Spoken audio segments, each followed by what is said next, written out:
La ville d'Onitsha, vivante et bruyante, était un lieu où les rêves naissaient et se fanaient dans les rues animées. Parmi les jeunes habitants, Shinlo, une femme déterminée, se démarquait par sa beauté discrète et son intelligence. Travaillant comme assistante dans un bureau local, elle nourrissait de grands espoirs pour l'avenir. Un de ses plus grands rêves était de conquérir le cœur de Emeka, un homme populaire et charismatique, admiré de tous. Emeka semblait être tout ce qu'elle désirait, beau, intelligent et sûr de lui. Leur relation naissante était pleine de promesses, mais tout allait basculer lors d'une soirée qui resterait gravée dans sa mémoire. Lors d'une fête en ville, devant tous leurs amis, Emeka la rejettera publiquement de la manière la plus humiliante qui soit. Lors de cette fête, le ciel semblait être un miroir parfait de l'esprit de Shinlo. L'air était doux, les lumières dansaient sur les murs de la grande salle, et la musique vibrait dans les veines des invités. Shinlo, vêtue d'une robe rouge éclatante, se sentait belle et pleine d'espoir.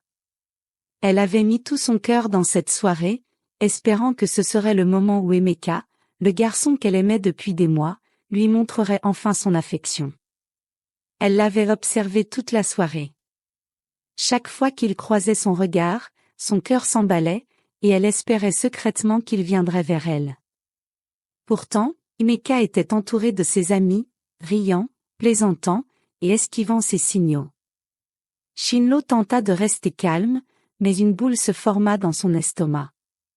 Elle avait l'impression que ce soir serait le sien, le moment où tout se concrétiserait. À un moment donné, il s'approcha d'elle. Elle sentit son souffle court, ses mains trembler légèrement. Peut-être que, enfin, ce qu'elle attendait se réaliserait. Mais avant qu'elle ne puisse dire un mot, Emeka, avec un sourire malicieux, prit la parole. « Shinlo, je sais que tu attends quelque chose de moi, mais laisse-moi être claire. Je t'apprécie, vraiment, mais je t'ai vue comme une amie. Rien de plus. » Les mots tombèrent comme une lourde pierre. Shinlo, choquée, n'arrivait pas à comprendre. Ses yeux s'élargirent, et tout autour d'elle sembla se figer. Les rires des invités se mêlaient aux murmures. Une vague de honte l'envahit, sa gorge se serra, et ses jambes tremblèrent sous elle. Emeka, qui semblait autrefois être le centre de son monde, l'avait humiliée devant tous ceux qui comptaient. Il ne s'agissait pas seulement d'un rejet, mais d'une exécution publique de son cœur brisé. Shinlo chercha des mots, mais ils étaient coincés dans sa gorge. Comment pourrait-elle répondre après une telle humiliation? Les yeux des invités pesaient sur elle, certains composaient des expressions désapprobatrices, tandis que d'autres riaient sous cape. Elle se sentait petite, invisible, comme une pièce du décor que tout le monde avait oubliée. Elle tourna les talons, incapable de retenir les larmes qui commençaient à s'écouler. Chaque pas qu'elle faisait loin de lui était un coup supplémentaire porté à son âme. Elle se réfugia dans un coin sombre de la salle, se sentant trahie et abandonnée.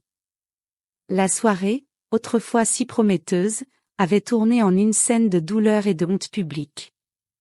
Le pire n'était pas simplement le rejet. Ce qui la frappait profondément, c'était la manière dont Emeka l'avait fait. Sa froideur, son indifférence et la façon dont il l'avait traitée comme si elle n'avait jamais compté pour lui, étaient plus cruelles que les mots eux-mêmes. À cet instant, quelque chose en elle se brisa, mais aussi naquit. La douleur et la honte étaient intenses, mais elles attisaient en elle un feu, un désir de vengeance et de transformation. Shinlo savait que ce n'était pas la fin de son histoire, mais un nouveau commencement. Les mois qui suivirent l'humiliation de Shinlo furent comme une longue traversée du désert. Après la fête, elle s'éloigna de tous ceux qui la rappelaient à ce moment humiliant. Ses amis, ses proches, même sa famille, ils ne comprenaient pas la profondeur de sa souffrance. Elle n'arrivait pas à oublier le regard d'Emeka, ni les rires des autres invités. Mais au fond d'elle, quelque chose de puissant commençait à se forger. Elle prit la décision de ne plus jamais se laisser définir par un homme, ni par quiconque. L'humiliation, bien qu'intense, devint pour elle un catalyseur de transformation. Shinlo savait que la douleur de ce rejet ne pouvait pas rester sans conséquence. Elle se jura de se réinventer, de devenir la version d'elle-même qu'elle n'avait jamais imaginée, mais qu'elle avait toujours été en profondeur. Elle commença par prendre soin d'elle-même, à commencer par son corps. Elle se rendit à la salle de sport, où elle se mit à s'entraîner avec une discipline de fer. Chaque séance, chaque goutte de sueur, était une victoire. Elle voyait son corps changer, se renforcer, se sculpter. Ses muscles, jadis fragiles, devenaient solides et puissants. Ce n'était pas seulement son corps qu'elle sculptait, mais aussi son esprit. Elle se libérait peu à peu de l'image qu'elle avait d'elle-même en tant que simple spectatrice de sa propre vie. Elle devenait actrice, maîtresse de son destin. Mais Shinlo ne s'arrêta pas là. Elle se plongea dans des livres de développement personnel, s'intéressant à des philosophies qui l'aidaient à comprendre le pouvoir intérieur qu'elle avait toujours ignoré. Le stoïcisme, en particulier, l'aida à changer sa manière de penser. Elle se concentra sur ce qu'elle pouvait contrôler et laissa de côté les opinions des autres. Les enseignements des grands philosophes lui offrirent des outils pour gérer la douleur, l'humiliation, et surtout, la colère qui bouillonnait en elle. Elle comprit que la vengeance, bien qu'elle semble être une réponse immédiate à l'injustice, n'était qu'un fardeau qui la ferait stagner. Son véritable pouvoir résidait dans sa capacité à se reconstruire et à exceller par elle-même. Elle se mit également à entreprendre. Shinlo savait que la clé de sa vengeance résidait dans la réussite et dans la construction de son propre empire. Elle avait toujours eu une passion pour la mode, mais après l'humiliation, elle décida de se lancer à fond dans ce domaine. Elle créa sa propre marque de vêtements, spécialisée dans des créations uniques inspirées de la culture africaine. Le lancement de sa marque fut un défi, mais grâce à sa persévérance et à son expertise croissante, elle commença à se faire un nom. Ses designs innovants capturèrent rapidement l'attention de la communauté, et de plus en plus de personnes se retrouvaient attirées par son univers. La transformation de Shinlo ne fut pas seulement extérieure, mais aussi intérieure. Elle devint plus confiante, plus affirmée, et plus ancrée dans ses valeurs. Elle ne vivait plus dans l'ombre de ses échecs passés ni de l'humiliation qu'elle avait subie. Chaque étape de son parcours, chaque succès, renforçait son estime de soi et éloignait de plus en plus la version vulnérable de la jeune fille qu'elle avait été. Un an après cette fameuse fête, Shinlo était méconnaissable. Elle n'était plus la même personne. Sa nouvelle image était le reflet d'une femme épanouie, indépendante et déterminée à se forger un avenir sans se soucier des humiliations du passé. Son regard était désormais empli de confiance et de force. Les vêtements qu'elle portait, les choix qu'elle faisait, tout cela témoignait de sa résilience. Elle n'avait plus besoin de validation extérieure, mais la vie lui réservait une rencontre décisive. Emeka, celui qui l'avait humiliée, croisa son chemin de manière fortuite lors d'un événement social. À cet instant précis, Shinlo savait que la revanche qu'elle avait nourrie pendant un an n'était pas une vengeance physique, mais un triomphe personnel.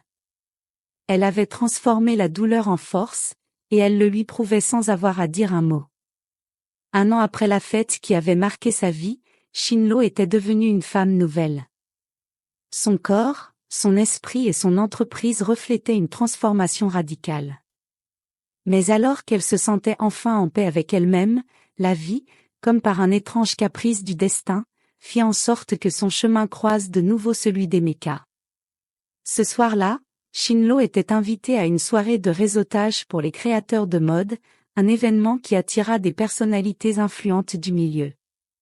Elle se tenait fièrement dans un coin de la salle, échangeant des idées et des projets avec des partenaires potentiels, tout en observant les invités qui défilaient.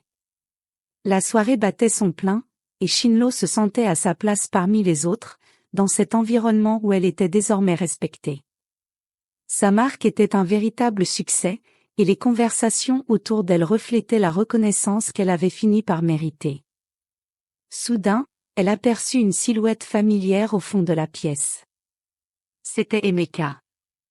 Il se tenait là, dans son costume impeccable, entouré de quelques connaissances, et il semblait à l'aise, riant et échangeant avec d'autres invités. Il n'avait pas encore remarqué Shinlo. Son cœur s'emballa un instant, et une vague de souvenirs douloureux la submergea. Elle se rappela de son arrogance, de son regard condescendant et de cette humiliation qui avait failli la détruire. Mais cette fois-ci, tout était différent. Elle était prête. Au moment où leurs regards se croisèrent, Emeka sembla hésiter. Il ne pouvait pas croire que celle qu'il avait autrefois ignorée et méprisée se tenait là, radieuse et pleine de confiance. Il s'approcha d'elle, un sourire nerveux sur les lèvres, et la salua d'un geste un peu trop familier. « Shinlo. Quelle surprise de te voir ici, dit-il, sa voix trahissant une certaine gêne. Tu es ici pour l'événement ? Shinlo le regarda sans sourire, ses yeux fixés sur lui avec une intensité qui semblait percer à travers son masque de superficialité. Oui, c'est un événement auquel je participe en tant que créatrice, répondit-elle calmement. Elle laissa un léger silence flotter dans l'air avant d'ajouter avec assurance. Et toi, Emeka, toujours dans les affaires? Emeka haussait les épaules, mal à l'aise. Oui, tu sais, les affaires, c'est mon domaine. Mais, je vois que tu as bien changé. Tu es devenue une vraie entrepreneuse. Il marquait une pause, cherchant visiblement ses mots. Je me souviens encore de la fête, tu sais. C'était pas cool de ma part, et je suis vraiment désolée. Je t'ai peut-être blessée, je n'aurais pas dû. C'est dur à dire, mais je regrette. Shinlo observa ses yeux, cherchant à discerner la sincérité derrière ses mots. Elle aurait pu répondre avec colère, lui rappeler la honte qu'il lui avait infligée, mais quelque chose en elle avait changé. Elle n'avait plus besoin de cette validation. Elle était plus grande que ce moment. Elle sourit doucement, mais d'une manière qui ne trahissait aucune faiblesse. C'est gentil de ta part, Emeka. Mais je pense que tout arrive pour une raison. Et ce qui m'est arrivé ce jour-là m'a poussé à me transformer en quelqu'un de plus fort. Donc, je te remercie. Elle fit une légère pause, ses yeux brillant d'une confiance tranquille. Mais je n'ai pas besoin de tes excuses, ni de ta pitié. J'ai construit ma propre vie, et je suis fière de ce que je suis devenue. Les mots de Shinlo laissèrent Emeka sans voix. Il regarda son visage, si serein, si affirmé. Il avait l'impression de voir une toute autre personne, et il comprit, trop tard, l'ampleur de la personne qu'il avait autrefois rejetée. Il avait cru que Shinlo resterait la même, faible, influençable. Mais elle avait trouvé sa propre voie, et tout ce qu'il pouvait faire maintenant, c'était admirer son courage. Shinlo, quant à elle, savait que ce n'était pas un moment pour chercher la vengeance. La véritable revanche était dans la transformation qu'elle avait vécue. En cet instant, devant Emeka, elle n'avait rien à prouver. Elle avait gagné bien plus que ce qu'il aurait jamais pu imaginer. La soirée se poursuivit dans un tourbillon d'échanges et de discussions, mais dans l'esprit de Shinlo, le temps semblait suspendu. Elle avait dit ce qu'elle avait à dire à Emeka, mais une part d'elle savait qu'il ne comprendrait jamais totalement ce qu'elle avait traversé pour arriver là où elle en était. Il avait probablement imaginé que ses excuses seraient suffisantes pour effacer la douleur, mais Shinlo savait que sa véritable revanche ne résidait pas dans la simple reconnaissance de son passé. Sa revanche, elle l'avait déjà gagnée bien avant ce soir-là. Au fur et à mesure que la soirée avançait, Shinlo se retrouva au centre de plusieurs conversations intéressantes. Les créateurs de mode, les investisseurs et les influenceurs se pressaient autour d'elle, curieux d'en savoir plus sur sa marque et ses projets. Elle remarqua, comme elle en avait l'habitude maintenant, qu'Emeka observait discrètement, mais il ne s'approcha pas de nouveau. Quelque part, dans son regard, Shinlo pouvait lire la confusion et la gêne, un sentiment de regret, mais aussi une certaine forme de reconnaissance. Mais il était trop tard. Shinlo n'avait plus besoin de lui pour se valider.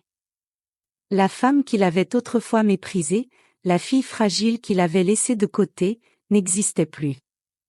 La Shinlo qui se tenait là ce soir, entourée de personnes influentes et admirée pour son travail, était le fruit d'une résilience et d'une détermination qu'Emeka ne pourrait jamais comprendre.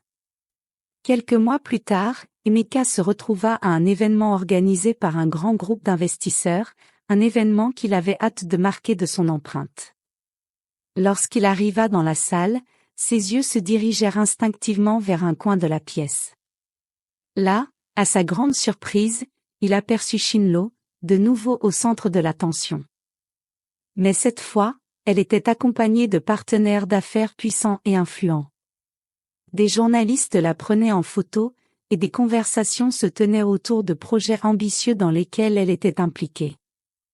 Emeka se sentit soudainement minuscule. Il s'approcha lentement, hésitant. Cette fois, il n'était plus l'homme confiant d'autrefois. Il n'était plus celui qui avait rejeté Shinlo. Non, il était un spectateur silencieux de sa réussite. Il s'avança vers elle, le cœur lourd, les yeux baissés. Il l'observait, mais cette fois, ce n'était plus la même admiration vide. C'était l'admiration d'un homme qui reconnaissait la grandeur de l'autre, bien plus que ce qu'il n'avait jamais cru. Shinlo, dit-il doucement, et cette fois, il n'y avait ni fierté ni arrogance dans sa voix. Il était humble, presque désemparé.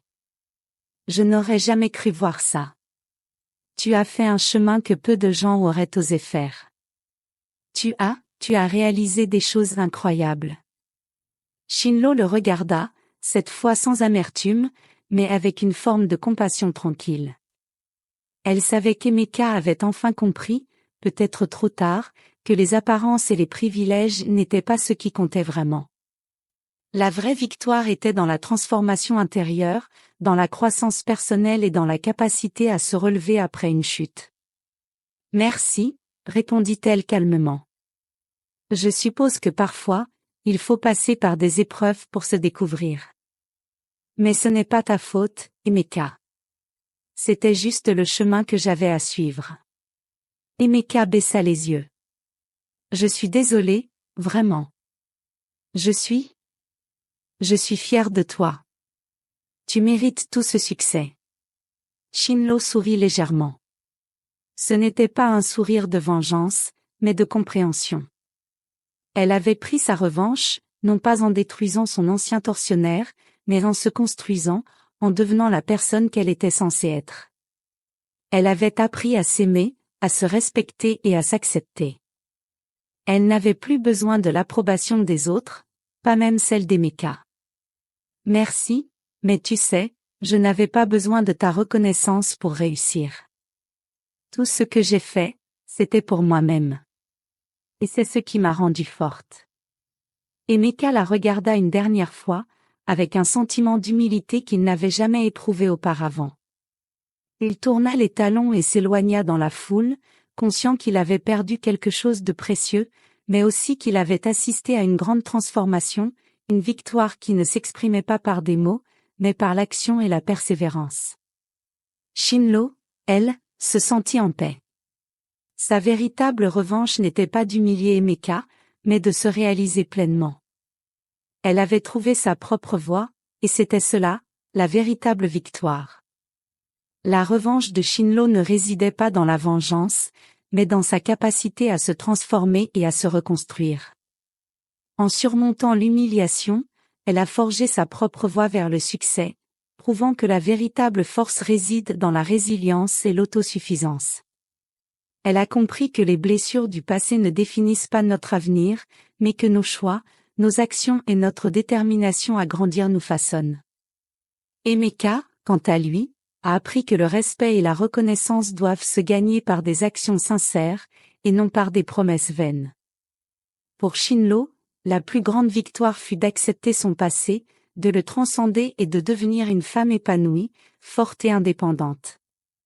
Sa revanche n'était pas de faire du mal, mais de prouver, à elle-même et au monde, qu'elle n'avait besoin de personne pour briller. Elle était enfin libre.